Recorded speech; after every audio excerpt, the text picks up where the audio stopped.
특송은 말씀 끝나고?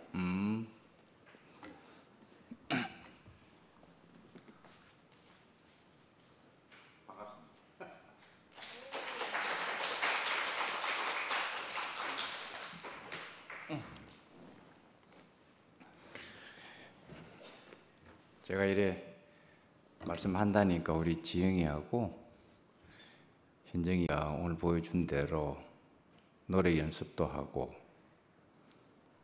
율동도 하고 너무 고맙습니다. 혹시 요 스크린에 저희 집사람하고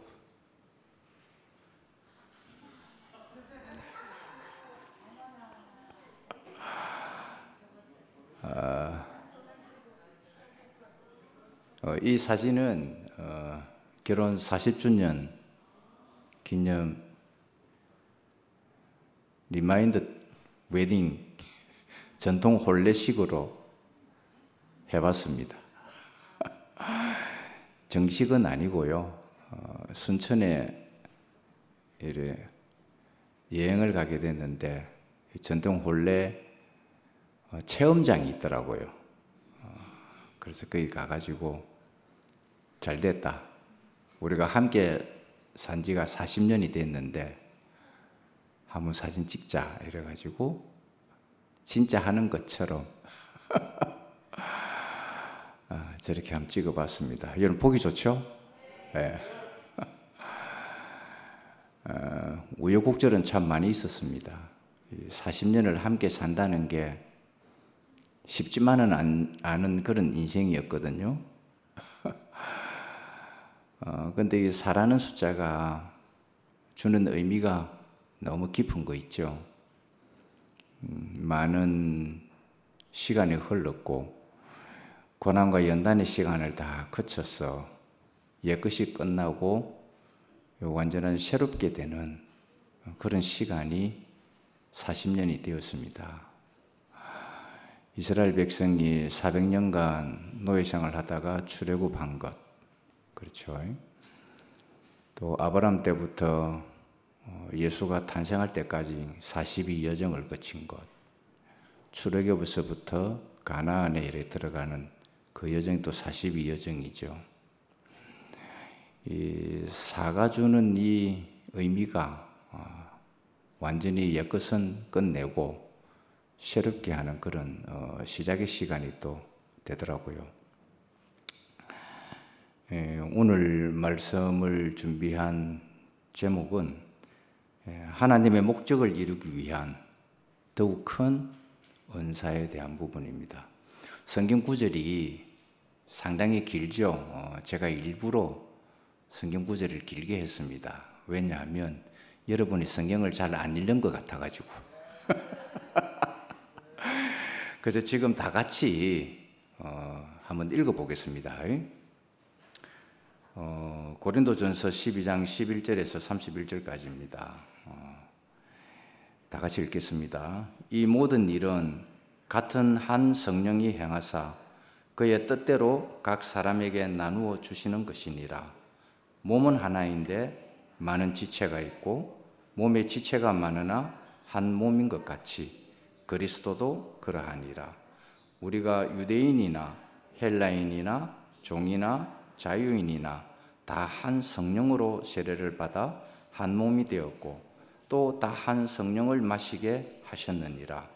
몸은 한 지체뿐만 아니요 여럿이니 만일 발이 이르되 나는 손이 아니니 몸에 붙지 아니하였다 할지라도 이로써 몸에 붙지 아니한 것이 아니요 또 귀가 이르되 나는 눈이 아니니 몸에 붙지 아니하였다 할지라도 이로써 몸에 붙지 아니한 것이 아니니 만일 온몸이 눈이면 듣는 곳은 어디며 온몸이 듣는 곳이면 냄새 맡는 곳은 어디냐.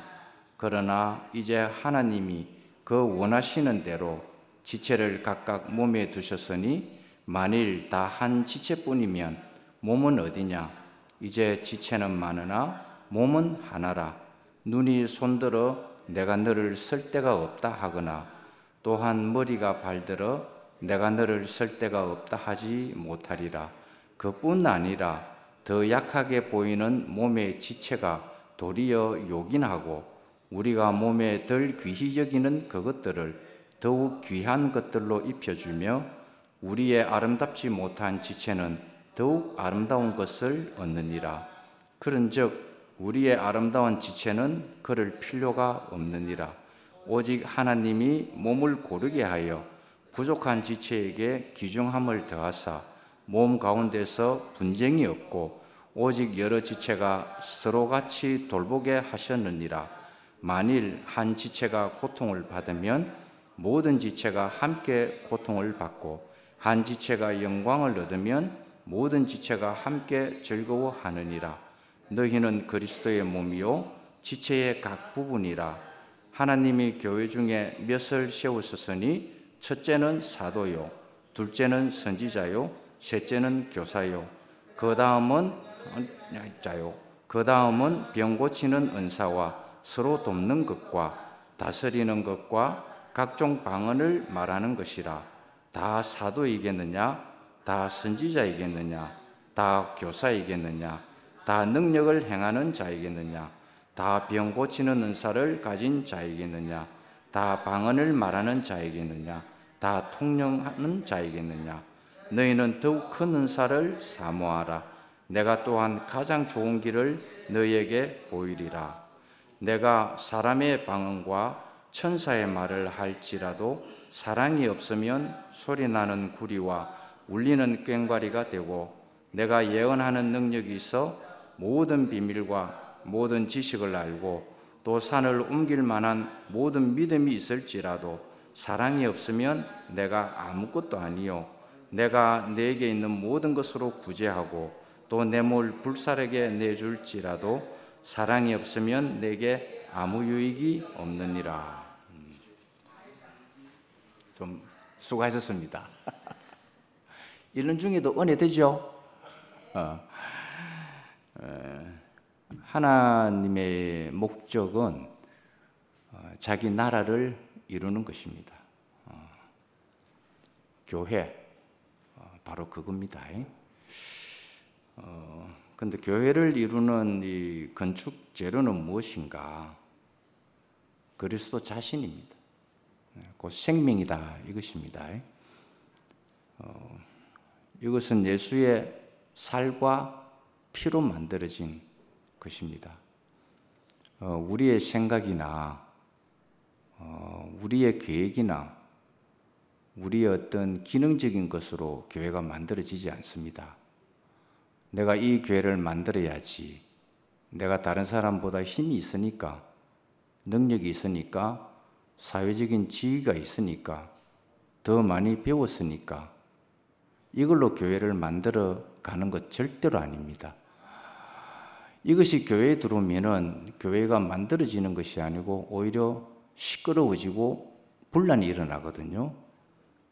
교회는 누가 만들어 가는가? 하나님 자신이 만들어 갑니다.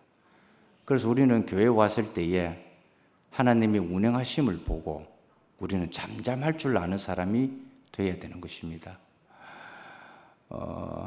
하나님이 아담에게 하와를 이렇게 제공해 주었을 때에 참 재미있는 부분이 이렇게 표현되어 있더라고요.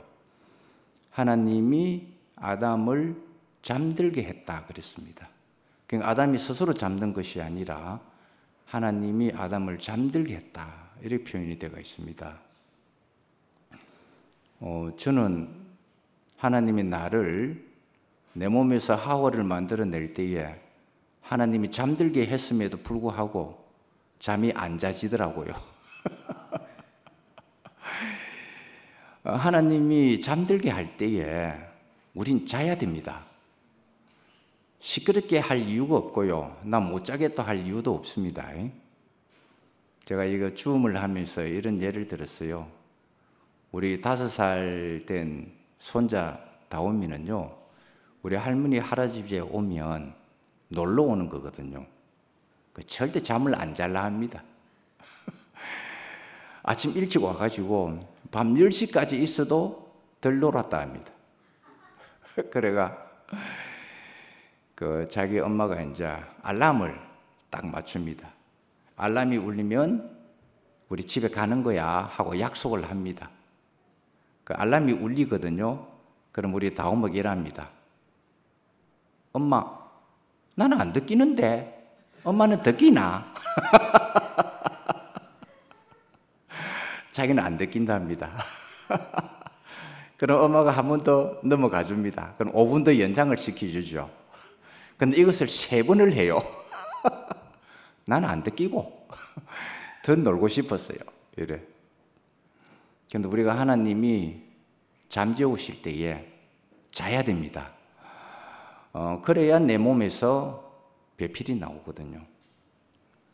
아담이 깊이 잠들 때에 몸에서 갈비뼈가 나왔답니다. 그걸 가지고 하와를 만들었는데, 하와를 만든 것도 하나님이시고 아담을 잠재운 것도 하나님입니다. 또 표현이 이렇게 되어 있어요. 하와를 하나님이 아담에게 데려다 주니라, 이렇게 표현했습니다.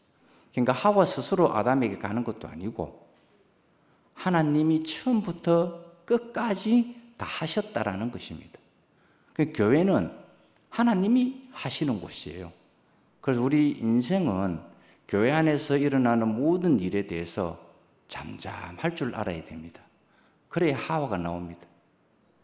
나는 제 몸에서 현조 자매가 나오리라고는 꿈에도 생각 못했습니다. 하나님이 내게 짝지어진 그런 사람인 걸 생각도 못했습니다. 아담이 하와를 하나님이 딱 데려오는 걸 보고 바로 눈에 뿅 가가지고요, 야, 이건 내 뼈 중에 뼈고 살 중에 살이구나, 이렇게 했습니다. 하나님이 만드셔서 그런 것입니다. 아담이 하와를 만들어서 그런 것이 아니라 하나님이 아담의 몸에서 뼈를 축출해서 자기 생명을 축출해서 하와를 만들어서 이걸 아담에게 데려다 준 것입니다.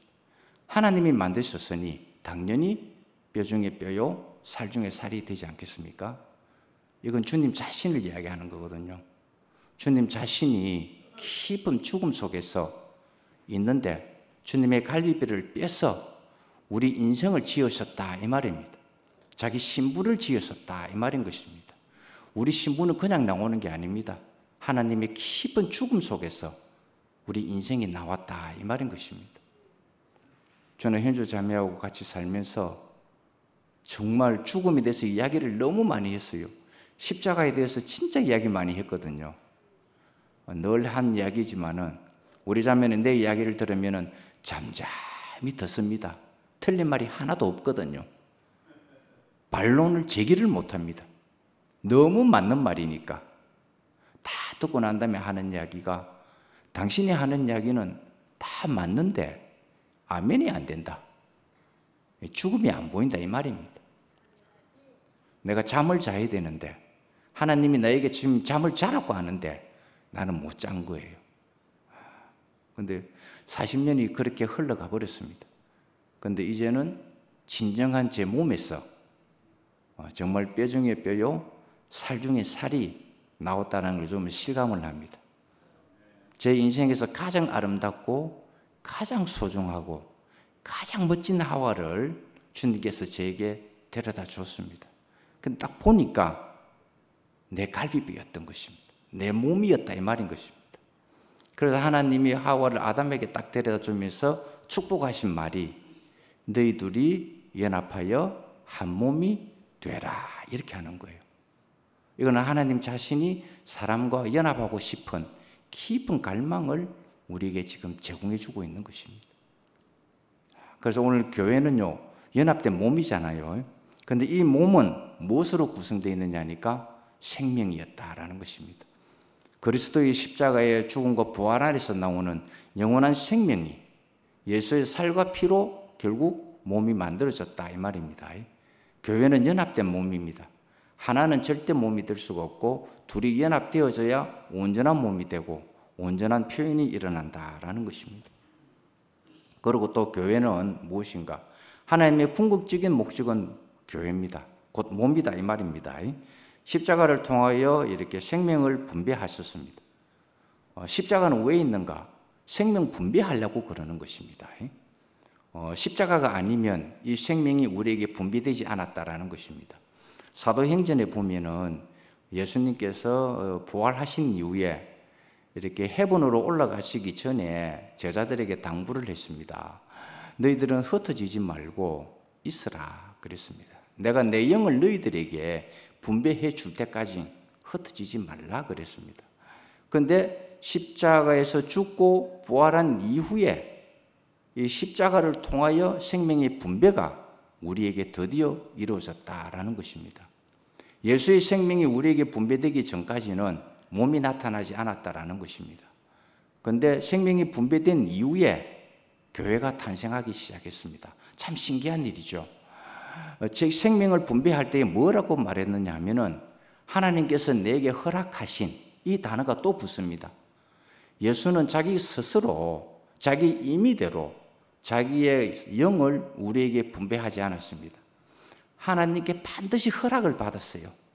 모든 것을 아버지께 다 허락을 받고 난 다음에 우리에게 그 영이 분배됐는데 우리는 성경에 기록되기를 그것이 보혜사 성령이라고 표현이 되어져 있습니다.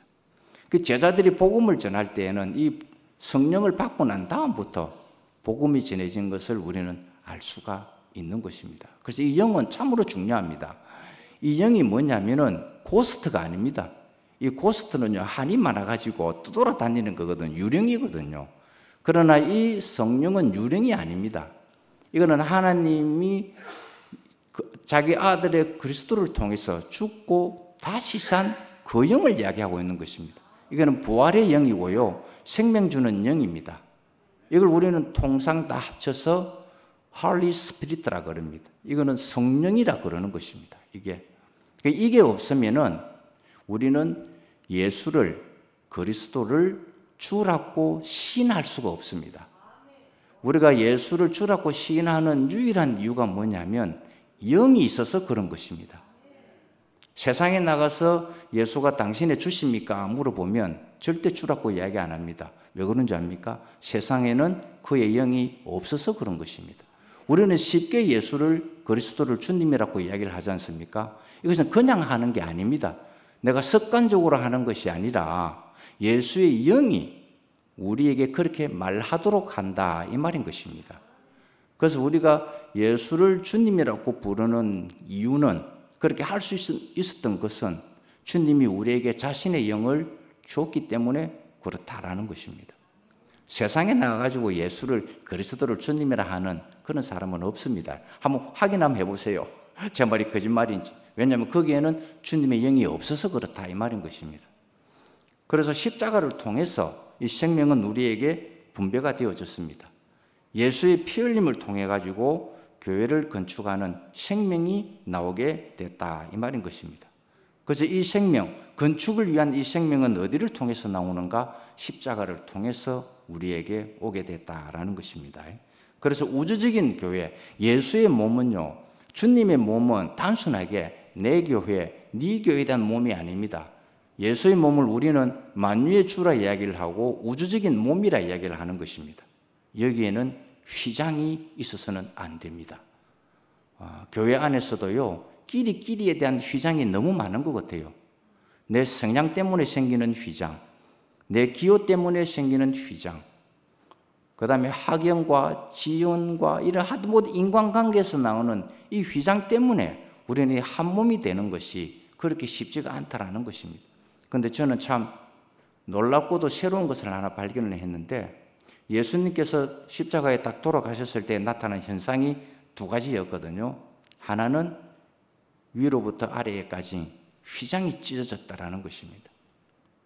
이 휘장은 하나님과 사람이 도저히 연합할 수 없는 그런 관계이기 때문에 휘장이 생긴 겁니다. 그런데 이것을 자기 아들의 죽음을 통해서 휘장을 찢어버렸다라는 것입니다. 너와 나 사이에는 이 휘장이 찢어진 거예요. 하나님이 만들어 놓으신 그 휘장을 하나님이 제거해버렸다, 이 말입니다. 오늘 우리가 이 교회에 내가 어떤 이유로든 휘장이 생겨서는 안 된다, 이 말입니다. 휘장이 생기면 우리는 몸이 안 됩니다. 연합이 될 수가 없거든요. 이런 이유, 저런 이유를 오면은 그것이 결국은 내게 휘장이 되어서 그와 나 사이에, 여러분과 나 사이에 한 몸을 이룰 수가 없다 이 말인 것입니다. 나는 이 하나님이 자기 자신의 죽음을 통해서 휘장이 찢어진 걸 제가 발견을 됐거든요. 이건 제게서는 놀라운 발견이었습니다. 주님께서도 제거하신 그 휘장을 내가 다시 만들어낼 수는 없었다라는 것입니다. 그래서 저에게는요, 우주적인 몸을 이룰 수 있도록 주님께서 내게 은혜를 베푸셨어요. 저에게는 이제 어떤 사람이든지 그 대상이 누구든지 저는 그리스도의 모습의 사랑으로만 이제 다가갈 수 있도록 주님께서 제게 은혜를 베풀어 주셨다라는 것입니다. 신기하잖아요. 이렇게 되고 나니까 곳곳 처소에서 보고 싶어하는 사람이 많이 생기대요. 내 교회, 네 교회가 아닌 우주적인 몸을 구성할 수 있도록 하나님이 섬기는 7천인들을 계속 만나게 하는 거예요. 너무너무 신기한 현상이었어요. 힌두 자매와 내가 먼저 연합이 되고 나니까 하나님이 그 일을 펼쳐 보여주셨다라는 것입니다. 제가 이렇게 사도행전의 길을 떠나면은 두 번째 가는 그 곳이, 그 날에 가는 곳이 우리 딸이 있는 곳입니다. 우리 딸이 이렇게 물레동에 있거든요. 우리 딸이 12년간 그 홍대에서 옥탑방에서 12년을 지냈어요. 자취하면서. 그런데 이제는 집을 옮기고 싶대요. 그래가지고 이제 아파트를 이제 옮겨주려고 제가 많이 이렇게 사방팔방을 쫓아다녔어요. 그래 이곳저곳 이제 소개를 해주면서 우리 저 딸도 이렇게 봤는데 그 물레동에 있는 고개를 딱 찍은 거예요. 다른 게 눈에 안 보이는가 봐요. 야, 이거 뭐 아파트로 흐른 아파트에 가자 하니까 절대 안 가겠답니다. 기어코 이 물레동에 있는 오피스텔, 아파트는 못 가고요. 너무 비싸가지고 오피스텔에 이렇게 이제 가게 됐는데 있는 돈, 없는 돈 다 끌어가지고 왜 우리 딸이 이 물레동에 있는 이 오피스텔을 고집을 하는지 저는 이유를 몰랐어요. 이곳이 아니면 자기는 이사를 안 하겠대요. 나중에 밝혀졌습니다. 사도행전의 길을 떠나는데 물레 교회가 생겼더라라는 것입니다. 너무 신기한 거 있죠. 그래 이번에 우리 딸네 집에서 이틀 동안 신세를 졌는데 우리 딸이 이러는 거예요. 딸이 우리 지나가다가 제가 이런 말을 했습니다. 보니에게 우리 딸이 십자가를 지게 됐구나 그랬습니다. 그러니까 자기 엄마하고 대화를 나누면서 이렇게 하는 거예요. 저는 이제 방에서 이렇게 들어가 있고 조용히 있었습니다. 딸하고 엄마하고 대화하도록 놔둬놓는다고. 우리 딸이 엄마한테 하는 이야기가 우리 엄마가 자기 엄마가 딸에게 설명해 줬습니다. 엄마 아빠가 한 달에 한 번씩 서울에 올라오는데 이런 이유로 올라온다 하니까 우리 딸이 다 듣고 하는 이야기가 엄마 아빠가 참 좋은 일을 하는 것 같기는 한데 근데 내가 모르는 사람이잖아. 근데 왜 내가 모르는 사람 때문에 내가 왜 십자가를 지어야 되지? 자기가 십자가를 왜 지어야 되는지 그 이야기를 하는 거예요. 만약에 제가 이야기를 들었으면 이 이야기를 했을 거예요. 구레네 사람 시몬이라는 사람이 있는데 라고 제가 한번 설명을 해줬을 거예요. 근데 우리 딸은 본의 아니게 자기 나름대로 십자가를 지고 있었던 거예요. 왜 그러냐면 교회 생활을 할 때에 우리 아들과 딸이 학생 시절이었어요. 중학교, 고등학교 때까지. 근데 우리는 그때 형제들을 집으로 많이 이렇게 왔거든요. 목사님을 집에서 모시고 집에서 말씀을 들었으니까. 그러니까 우리 아들, 딸에게는 엄마, 아빠가 사라져버린 거예요. 자기 시간도 사라지고 엄마, 아빠도 없고 오직 형제, 자매들만 북적거리니까 거기에 트라우마가 있었던 거예요. 다 컸어도 한 달에 한 번씩 또 그런 일이 발생이 되니까 우리 딸이 그런 트라우마를 이렇게 겪게 된 것 같아요. 그래서 그랬습니다. 편지를 적었죠. 문자로. 다시는 니한테 십자가를 안 지게 해주구마 하고 앞으로 또 주님이 어떻게 일을 전개하실지는 모르겠어요. 근데 지금 생각해 보면은 우리 자녀들에게 참 미안한 마음은 있어요. 교회 생활을 한다고 자기들의 모든 것을 다 희생을 시켰거든요. 오직 형제 자매밖에 없으니까 아버지도 잃어버렸죠. 어머니도 잃어버렸죠. 자기들 생활도 다 잃어버렸으니까. 그런데 그 안에서 또 자기도 모르는 사이에 교회가 이렇게 탄생이 된 거예요. 그리고 교회 건축은 주님의 생명으로 이루어집니다. 아담은 이 사단으로부터 이 선악과를 이렇게 먹고 난 다음에 분절하는 그런 상황이 되어버렸습니다. 지식을 먹으면 그 지식이 아무리 아름답다 할지라도 반드시 분열을 가져옵니다. 그러니까 피조물인 사람이 만들어내는 것은 다 우상입니다. 어떤 경우에도 아무리 훌륭하고 아름답다 할지라도 피조물 손에서 혹은 피조물 입에서 뭔가 만들어지면 그거는 다 우상이라는 뜻입니다. 우상은 뭐냐면은 가짜 하나님이라는 뜻입니다. 우상을 이렇게 만들어내는 이유는 자기 이름을 뽐내기 위한 것입니다. 사탄이 하는 일은 바로 그 일이거든요. 선악과를 먹고 그들은 네피림이 되었고, 네피림이 되었을 때 한 일이 뭐냐니까 바벨탑을 쌓고 헤븐에까지 꼭대기에 바벨탑을 이르게 해서 그 꼭대기에 깃발을 하나 꼽는데 뭐라고 적느냐면 우리의 이름을 뽐내자 그랬습니다. 선악과를 먹으면은 반드시 이런 현상이 생깁니다. 내 이름을 뽐내고 싶은 거예요. 이게 선악과 먹은 정상입니다. 선악과를 먹으면은 하나님의 이름을 뽐내는 것이 아니라 모든 중심이 자기 중심이 되어버립니다. 그래서 자기 입장에서 하나님을 생각을 하고 자기 입장에서 예수를 생각하게 되고 모든 판단을 자기 입장에서 다 하는 것입니다. 여기에는 하나님의 이끄심이 없습니다. 그러니 자기 이름이 빛낼 수밖에 없는 그런 일들을 만들어낸다 이 말인 것입니다. 이것은 선악과를 먹은 정상으로 나타나는 현상입니다. 이것을 먹게 되면 우리는요 반드시 분열이 일어나게 되어 있습니다. 우리는 엄청난 경험을 지금 했지 않습니까? 우리는 정말 상상할 수도 없는 경험을 우리는 했습니다. 그 이유가 선악과 때문에 그런 것입니다. 자기 이름을 빛내보려고 하다가 이런 현상이 생겼다라는 것입니다. 그래서 결국 선악과를 먹고 난다면 네피림이 된 거죠. 네피림이라는 뜻은 우리가 통상적으로 알고 있기로는 위대하고 장보고 용사라는 뜻입니다. 그러나 더 깊은 곳에 들어가 보면 내 생각에 옳을 대로라는 것이 네피림의 현상입니다. 내 생각에 좋을 대로 하는 것이 바로 네피림의 정상이다 이 말인 것입니다. 그러니까 하나님의 이끄심을 받는 사람이 아니라 자기의 뜻대로 행한다라는 뜻입니다. 그래서 이렇게 되면은 결국은 하는 일이 뭔가 하나님을 대적하는 일이 생기게 된다 이 말인 것입니다. 그래서 하나님의 유일한 목표는 하나님 자신의 나라입니다. 그 나라가 바로 곧 교회 건축인 것입니다. 그래서 교회는 곧 주님의 생명 안에서 공급되어지면서 생명의 유기적인 연합체를 이루는 것이 바로 교회고 교회는 바로 그의 몸이 된다라는 것입니다. 그런데 이 교회 건축을 위해서 하나님은 각종 은사를 줬는데 이 은사가 뭐냐니까 다른 이유는 없습니다. 이 은사는 내 자랑이 되게 하려고 은사를 주는 게 아닙니다. 오직 하나님의 몸인 교회를 건축하기 위해서 이 은사를 주셨다라는 것입니다. 저도 한때는 이 은사를 받아보려고 열심히 노력했습니다.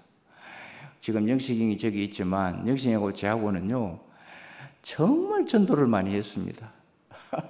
88 오토바이를 타고 태풍이 불어도 전도를 했던 사람이거든요. 그래서 특히 또 병원 선교도 많이 했는데 손을 얹으면은 그 신유의 은사라는 게 있어요. 병이 낫는 현상요. 아마 여러분은 그게 경험이 잘 안 됐을지 모르겠는데 병원 선교를 하다 보면은 반드시 신유의 은사가 꼭 필요할 때가 있어요. 그래서 둘이 이렇게 아픈 사람 머리 위에 손을 얹고 또 아픈 부위를 이렇게 잡고 기도를 해주면 기이한 현상이 다 일어납니다. 그런 경험을 다 한 사람입니다, 제가. 영식 형도 마찬가지고요. 근데 이런 은사들은 왜 주는가? 하나님의 몸을 이루게 하려고 주는 겁니다. 내 자랑이 되게 하려고 주는 게 아닙니다. 근데 요즘 보니까 어떤 사람이 은사를 많이 받으면 그 은사를 하나님의 몸을 건축하는데 사용하는 것이 아니라 형제를 판단하고 정죄하고 심판하는 데 많이 사용하는 것을 보게 됐어요. 자기 것이 아니거든요. 은사는 하나님이 주시는 선물입니다. 하나님이 자기의 몸을 구성하기 위해서 주는 선물이다 이 말인 것입니다. 그런데 이 은사는 여러 가지 은사가 있지만 한 성령 안에서 다 나오게 되어 있습니다. 그래서 하나라는 뜻입니다. 하나님 안에서 다 나온다라는 것입니다. 그래서 이 은사는 하나님의 목적을 이루기 위해서 주어지는 이것이 하나님의 선물입니다. 첫째로는 주님을 나타내기 위한 것이고, 둘째로는 형제를 섬기기 위해서 주님이 우리에게 은사를 주십니다. 자기 자랑이 되라고 주는 건 절대 아니거든요. 그래서 오늘 고린도전서를 이렇게 쭉 읽어봤지만 여러 가지 은사가 다 나오지 않습니까? 이 은사는 당신 자신의 몸을 이루기 위한 오직 그 목적으로 우리에게 은사를 제공해 줬다라는 것입니다. 그리고 다섯 번째에 교회 건축을 위하여 더욱 큰 은사와 가장 좋은 길을 보여주셨다. 이것이 뭐냐니까 사랑입니다. 제가 지금까지 이렇게 살아오면서 느낀 것이 사랑 외에 더 좋은 것은 없더라고요. 이 사랑이 어디서 나오느냐니까 십자가 안에서 나와요. 이 사탄은 이 십자가를 고난으로 연상을 시킵니다. 우리에게 어려움으로 연상을 시키고요. 또 이건 힘든 것으로 연상을 시킵니다. 그런데 그게 아니에요. 십자가는 하나님의 사랑의 결정체라는 것입니다. 아들 예수 그리스도를 통해서 하나님의 사랑의 결정체가 바로 십자가 안에서 나온다라는 걸 알게 되어 있습니다. 그래서 저는 요즘 십자가를 보면 고난이 떠오르는 것이 아니라 하나님의 사랑이 먼저 떠오르는 거예요. 현주 자매하고 이렇게 살면서 제게 이 십자가의 사랑을 보여주지 못했습니다. 그냥 말로만 이상한 현상만 설명해 줬는데 결국 하나님의 사랑의 결정체는 십자가 안에서 나온다라는 걸 알게 됐습니다. 제가 그걸 알고 난 다음에 우리 아들과 딸에게도 무조건 이 십자가의 사랑을 실천하는 그런 사람으로 이렇게 살아가시게 되더라고요. 이게 제가 지난번에 여기서도 한번 이야기한 적이 있을 거예요. 저는 우리 자매하고 아들, 딸에게 예수를 위한다는 목적으로, 하나님을 위한다는 목적으로 엄청나게 제가 많은 실수를 했습니다.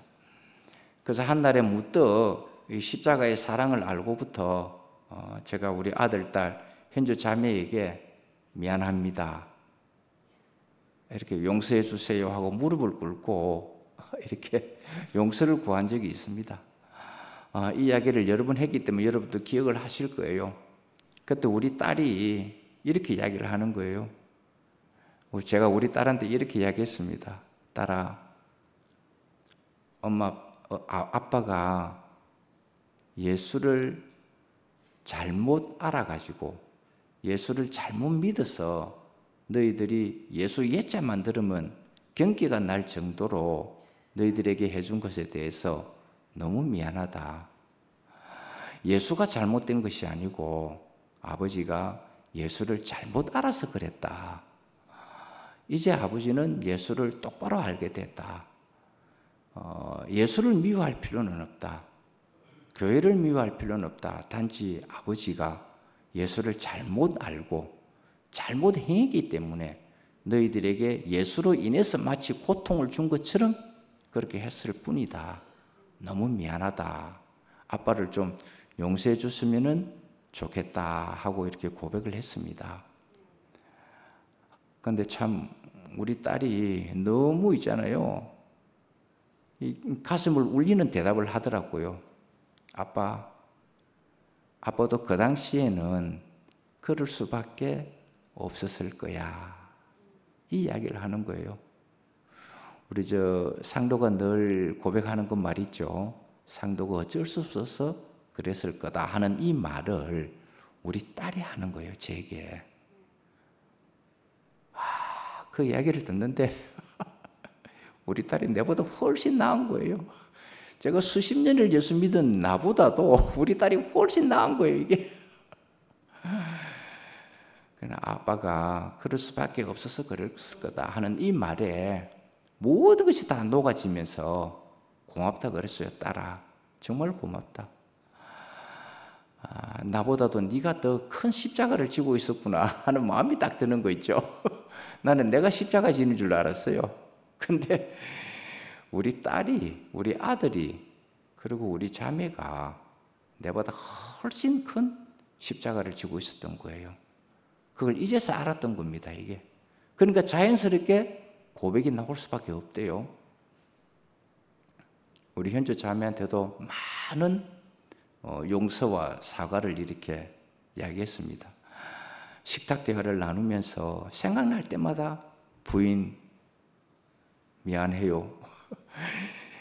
그때는 내가 너무 옳아가지고 당신이 다 틀렸다고 생각을 했는데 당신이 이런 이유 때문에 정말 많은 마음의 고통을 느끼게 되었고 당신을 아프게 한 것 같다. 미안해요 부인 하고 이제 여러 번 했어요, 사실. 그때 처음에 고백할 때는 우리 현주 자매가 긴가민가 이렇게 하대요. 이게 진짜인지 가짜인지 그냥 하는 소리인지. 근데 이것이 제가 생각날 때마다, 식탁 대화를 하면서 생각날 때마다 가슴 아프게 한 일이 생각이 나면 우리 현주 자매한테 미안하다 하고 용서를 구했습니다. 그게 뭐냐면 나의 옳음 때문에, 그 당시 때는 내가 용서를 구할 일이 아니고 현주 자매가 못 알아들어서 그렇구나라고 생각을 했는데 그것이 아니었던 거예요. 그래서 생각날 때마다 용서를 구했습니다. 그럼 여러분도 다 아시다시피 어느 날 부인, 내가 당신한테 또 고백할 게 하나가 생각이 났다. 고백해도 되겠느냐 하니까 안 해도 된대요. 안 해도 된다 하면서 하는 말이 앞으로 생각이 나더라도 하지 마라. 이 시간부터는 당신에게 공소권이 없다. 이 이야기를 하는 거예요. 죄를 안 묻겠다는 것입니다. 죄를 안 묻겠대요. 야, 그 말이 있잖아요. 주님이 십자가에 지고 주님이 십자가를 진 덕분에 하나님이 우리에게 죄를 안 묻겠다라는 뜻하고 똑같은 거거든요. 우리가 그리스도 안에 있으면 하나님은 우리에게 죄를 물을 수가 없어요. 그런 너희들 누구든지 그리스도 안에 있으면 결코 정죄함이 없나니 이전 것은 지나갔으니 보라 새 것이 되었도다. 새 피조물이라고 또 이야기를 하는 거예요. 이건 무슨 말이냐면 우리가 그리스도 안에 있으면 하나님은 우리에게 죄를 물을 수가 없다 이 말인 것입니다. 모든 것을 다 끝내버렸다 이 말인 것이거든요. 왜 그렇겠습니까? 교회를 건축하려고 그러는 거예요. 죄가 있는데 교회를 건축을 할 수가 없지 않습니까? 그래서 교회를 건축하는 일에 가장 좋은 재료가 뭐냐니까 사랑이더라 이 말인 것입니다. 사랑은 모든 허물을 다 덮어준다 그랬어요. 이건 실제입니다. 이건 이론이 아니에요. 예수는 하나님의 사랑을 십자가를 통해서 우리에게 다 보여줬습니다. 이론이 아니잖아요. 십자가는 절대 이론이 아닙니다. 이거는 실제 상황인 거예요. 이거는 십자가를 내가 실행하느냐 안 하느냐 못 하느냐의 문제입니다. 이건 이론이 아니거든요. 그래서 하나님께서 우리에게 가장 좋은 은사, 더 큰 은사를 준비해 주셨는데 그것이 바로 사랑입니다. 이 사랑은 교회를 건축하는 일에 가장 좋은 재료였다 이 말인 것입니다. 사도 바울이 이 말을 할 때는요, 사도 바울은 자기 인생에 있어서 산전 수전 모든 것을 다 경험하고 난 다음에 교회를 건축을 딱 했는데 보니까 사랑만큼 교회 건축하는 일에 좋은 재료가 없구나라고 이렇게 알았기 때문에 이 더 큰 은사, 이것을 사랑이라고 표현을 하신 것입니다. 그리고 고린도전서 13장 마지막에 표현되어 있죠. 믿음과 소망과 사랑은 항상 있겠지만 그 중에 제일은 사랑이다. 그래서 이 사랑이 바로 하나님의 몸을 이루는데 가장 좋은 재료더라 이 말인 것입니다. 그래서 사도 요한도 요한 1서, 2서, 3서에 보면은 하나님에 대한 사랑을 굉장히 많이 표현되어 있습니다. 그 교회 건축에 있어서는 사랑이 가장 좋은 재료구나라는 걸 알게 됐다 이 말인 것입니다. 그래서 십자가는 하나님이 아들 예수를 통하여 자기 자신의 온전하고 완전한 사랑의 결정체로 우리에게 보여주게 됐습니다. 그래서 십자가는 아들을 통하여 나타난 하나님의 사랑이고 하나님의 능력이고 이 사랑이 교회 건축의 가장 아름다운 재료가 된 것입니다. 교회는 함께 사는 곳이죠. 교회는 이유 불문하고 함께 사는 곳입니다. 함께 살기 위해서는 우리가 없어져야 할 부분은 없어져야 되는 거예요. 만약에 없어지지 않으면 우리는 함께 못 사는 것입니다. 이 그리스도라는 뜻이 뭐냐 하면 함께 살기 위함으로 조성되어지는 것입니다. 그래서 저는 이제 우리 현주 자매와 함께 살 수 있는 사람이 되었고, 우리 자녀와 함께 살 수 있는 사람이 되었고, 여러분하고 함께 살 수 있는 사람이 된 것입니다. 주님께서 우리에게 이 사랑을 제공해 줘가지고 너무 고맙고 감사한 것입니다. 하나님은 아브라함을 불러낼 때에 갈대아 우르에서 불러냈다 그랬습니다. 이거 우상을 섬기는 땅이거든요.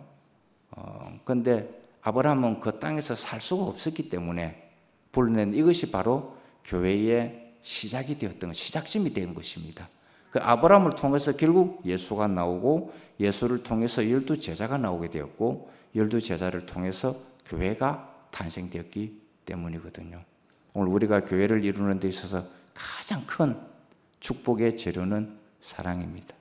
사랑 한번 해봅시다. 어떤 결과가 이루어지는지. 그렇죠?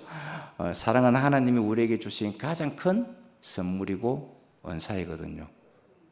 그래서 저는 많은 사람들에게 이 사랑의 복음을 이렇게 전하고 있습니다. 현주 자매하고 이렇게 한 달에 한 번씩 경인 지역으로 사도행전의 길을 떠나는데 아무것도 가지고 가지 않습니다. 오직 하나만 가지고 가는데요. 아버지의 마음, 예수 그리스도의 이 마음 하나 가지고 올라갑니다. 아무 계획도 하지 않습니다. 그런데 하나님이 모든 것을 다 준비해 놓고 새롭게 새로운 사람들을 이렇게 붙이고 있는 거예요. 그래서 제일 좋은 건축의 재료, 이 사랑을 제게 보여주신 이런 주님을 영원히 찬양합니다. 잠깐 기도하겠습니다. 고맙고 감사하신 아버지 하나님, 더욱더 큰 은사를 사모하고 더욱더 좋은 길을 우리에게 열어서 보여주신 것을 감사합니다. 당신의 사랑이 아들 예수를 통하여 우리에게 나타나게 하셨고, 이 사랑이 결국은 당신의 몸을 이루는 건축의 재료로 사용되게 하신 것을 감사합니다. 주님께서 시작하셨으니 주님께서 당신의 몸을 완성시키실 것입니다. 우리로 하여금 사랑의 재료가 되어서 우리 형제들을 섬기고 아끼고 봉사하면서 당신의 전이 아름답게 건축되기를 소망합니다. 새 예루살렘 성이 멀리 있는 것이 아니라 바로 우리에게 너무나 가까이 있어서 흙으로 시작된 우리의 인생을 보석으로 완성시켜 주신 주님께 감사를 드리며, 이 보석이 바로 당신의 전이 건축되는 새 예루살렘 성이 되는 것으로 구체적으로 드러나게 하여 주시기를 소망합니다. 우리 인생을 복되게 하여 주신 주님께 감사하며 주 예수님 이름으로 기도드렸습니다.